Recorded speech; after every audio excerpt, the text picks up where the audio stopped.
Today's video is going to be on Gencoupe Store.com, the big stock turbo, or stuffed turbo as many of you like to call it. I have it for my 2011 2-liter turbo R-Spec Genesis Coupe. It's currently, right now, Tim only has a on-the-shelf tune available for the 6-speed manual transmissions. He's working on completing a tune for the bk1 automatics. But anyways,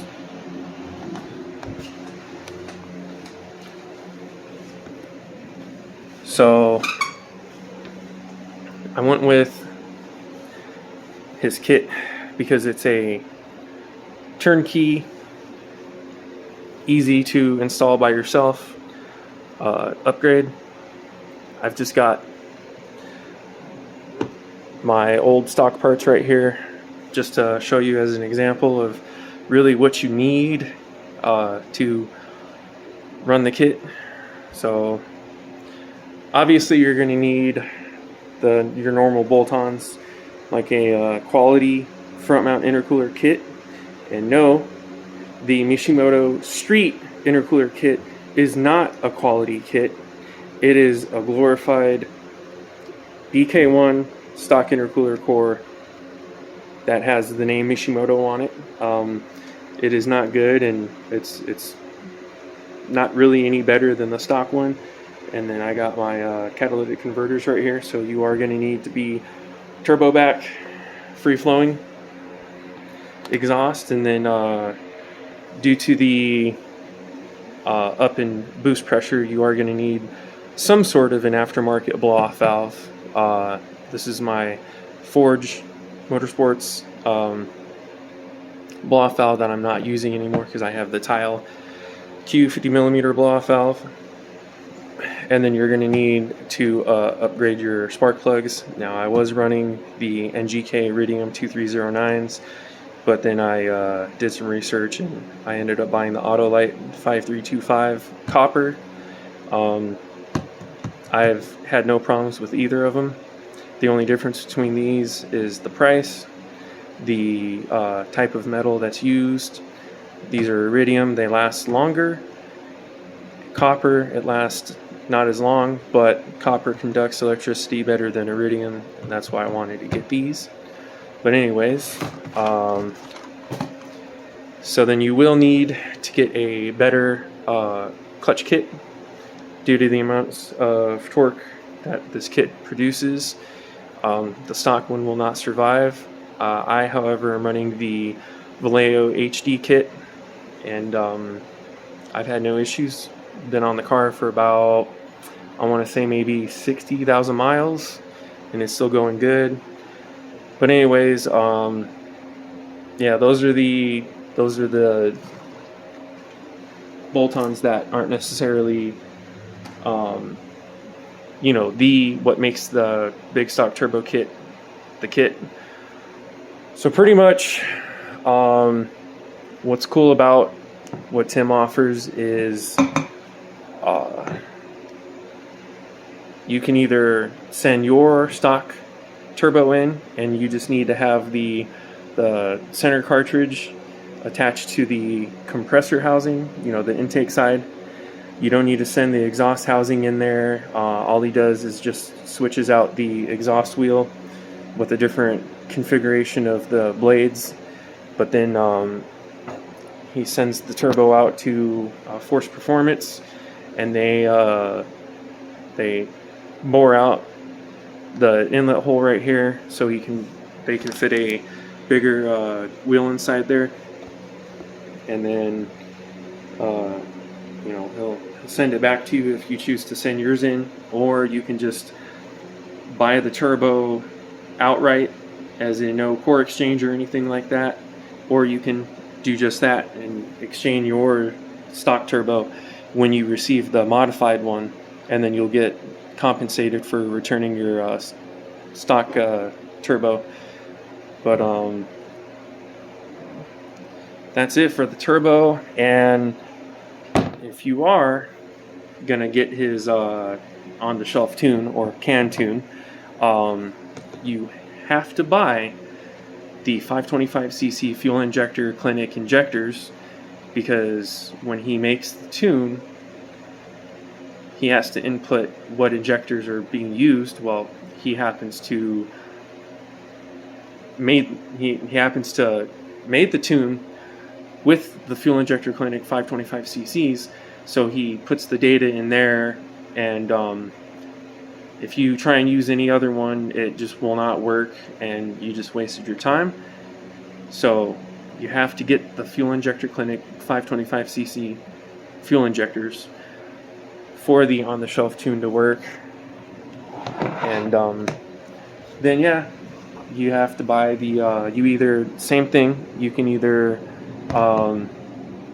take your ECU out, send it to Tim, gencoupestore.com, and then he'll upload the tune based on the parts that you tell him that you have or that you are going to have when you install the big stock turbo kit, and then he'll upload and send it to you.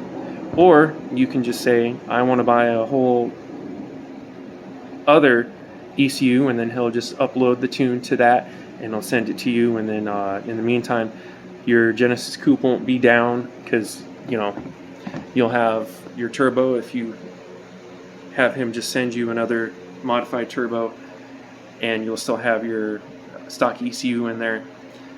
So that's what's cool about that. But yeah, as far as drivability and all that stuff, it still works just like the stock tune with the stock turbo. I haven't had any issues, but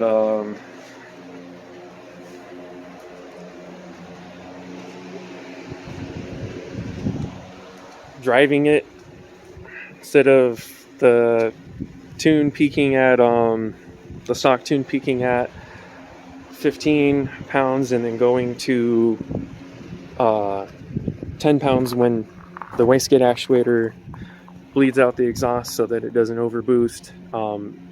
It peaks at around 21 or 22 for me, and then it goes down to about 18 or 19 pounds. The power band has greatly increased. Like I said, it comes in at around like 300 wheel horsepower, and like still low 300s in torque, but the torque band, it goes up and then it doesn't drop off as much as the stock turbo does on the stock tune or a stock bolt-on or stock turbo bolt-on tune, which is great. The car is a blast. It's not too hard to install. I did it in my garage here. It took me about 6 hours. Wasn't anything too involved. Just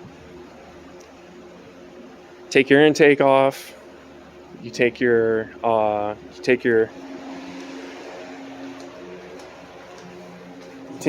line off, both of them, the inlet and the outlet, and then your coolant line, because the turbos, it has the oil lines and the coolant lines, so it's not that involved. Obviously you got to take your intercooler pipes off, and then changing out the injectors wasn't too hard because they're just right in front of you. And you do get the plug and play adapters right here. Well, they were here, but they're in my car now. But yeah, you do get the plug and play clips to make this a bolt-on affair. And then yeah, you just take out your stock ECU, you pop the tune one in there, and yeah, you just got to have all the other bolt-ons, like I said. Quality intercooler core, free-flowing turbo back exhaust, blow-off valve, the spark plugs, clutch. And yeah, all in all, it kind of does seem like it's expensive. Well, doing the bolt-ons, you got to do the bolt-ons, and I mean pretty much the majority of you will do the bolt-ons. So really you're just looking at, I think I got those injectors for like $350 from Tim, and then the extra ECU was $250, and then the tune was $250, so $500 total to pop your ECU in there and be ready to roll. And then the turbo, I want to say it was like $900, and I didn't, obviously I'm holding mine in my hand, but it was $900 and I just bought it, you know, flat out. So that's why I still have this. But all in all, yeah, it's not too expensive of an upgrade, and 300 wheel horsepower and the low 300s foot-pounds of torque is definitely fun in the Genesis Coupe. Is it the fastest car out there still with this modification? No. But, you know, for driving around and having fun in it, yeah, it checks that box. You know, there's a couple other competitors out there that I was pricing out on tuning, and I was looking at around $1,800 to tune this, because they upcharge for different injectors. They upcharge for a different type of fuel, because I have the AEM V3 water method injection kit in my car. So technically they count that as a different fuel. So there was an upcharge on that, and then there's an upcharge on having the bigger turbo. So like I said, we were looking at around like $1,800, and I wasn't about to do that because that's Haltech Platinum Pro, the Platinum plug and play ECU, and then I would just have to spend some more money and find someone to tune that. But you know, like I said, the big stock turbo tuned ECU was $250, and then $500 for the tune. So $500, and then $350, and then like $900. So all in all, it's not too expensive of an upgrade, and it definitely was worth it. Would I like to have more? Of course, but you know, I wanted to keep it simple.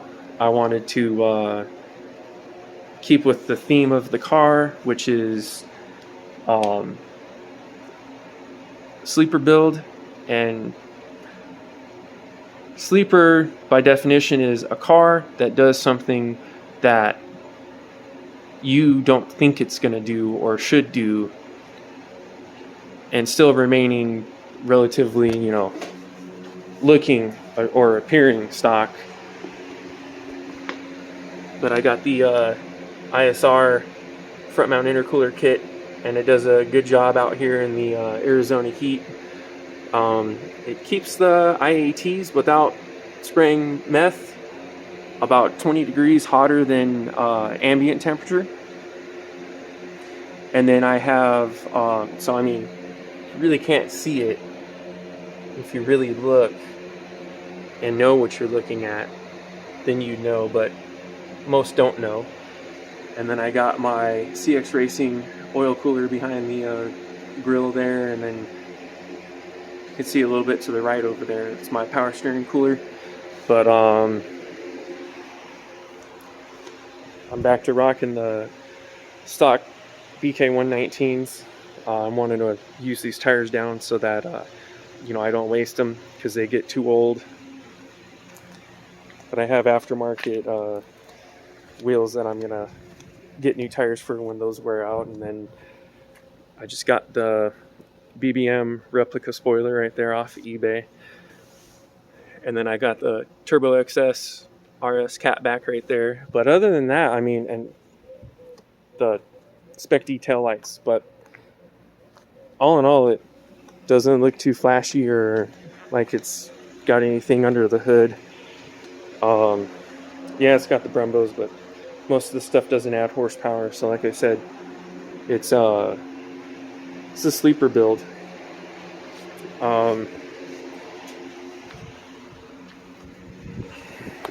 Do I recommend that kit? Yes, absolutely. The ease of installation is great. I didn't have to tow the car or get someone to the car or limp the car over to a dyno for, a dyno tune or anything like that. It was all, I bought the stuff, shipped to my house, put it in, and got in the car that same day, turned the key, and it turned over. Everything worked great.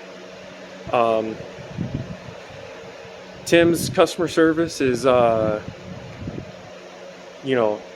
the top. He doesn't sell parts just to sell parts. He's trying to get lifelong customers. I'm not sponsored by Tim. Tim doesn't give me any money to talk about him or his products. It's just, I like his products and I like his customer service, and his communication again is top notch. Every time I buy something from him, I hop on Facebook Messenger and I say, hey Tim, I just put an order in, and then he already has the shipping label created. He's already got it input into shipping it. He sends me the shipping number, and then I just wait for my products to come in, and everything goes good. I've had the kit for 2 years now, and I want to say about maybe 30,000 miles. No issues whatsoever. The car starts up every time. I get no check engine lights, no nothing like that. But yeah, like I said, it's a great kit. I've raced at the local Arizona Motorsports Park racetrack, the HPDE 1 instructor. He said he loved the power, he loved the torque. He said this has a lot of power and a lot of torque, and it responded really good to that track. And he's like, this car had no issues. The only thing, obviously, that I could have had something that was better to let me drive the car better was brake pads, but it was my first time at the track ever in any car whatsoever, and I just wanted to go out there and see how the car did and how I did, and I ended up liking it. So I'll probably, the next time I go, have a different set of brake pads that will allow me to go faster, brake later, brake harder, and see if I can work on my times. So yeah, that's the Tim Herber, GencoupeStore.com, bk1 2010 through 2012, 2-liter turbo, big stock turbo or stuffed turbo upgrade kit, and I do recommend it. That's it.